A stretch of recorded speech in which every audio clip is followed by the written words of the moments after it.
Our next guest has a perfect finishing touch. This is Jenny Chan. She was with us around the holidays.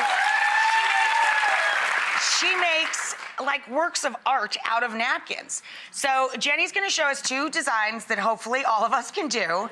And speaking of do, you all have lap desks. Honey can do lap desks. We're going to have our first ever napkin fold along. All right, Jen, what are we gonna start with? Okay, great. So the first step is to fold the napkin in half again. Up. We went up, guys. Okay. All right, now we're going to rotate so that the opening or these four flaps are facing towards us. Four flaps towards us. Check.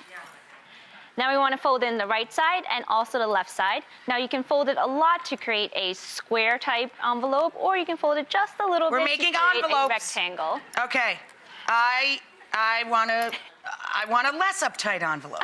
Okay. Okay, now what? Now we want to fold this flap straight up, right about here. Straight up? Now because our napkins are relatively new, it's a little on the stiff side, so make sure you hold it down. And we can slip a little note inside. It says, Happy a little Day. note! And finally, we're going to fold this top flap straight down. Fold the top flap down, right? And seal it with a kiss. Seal it with a kiss.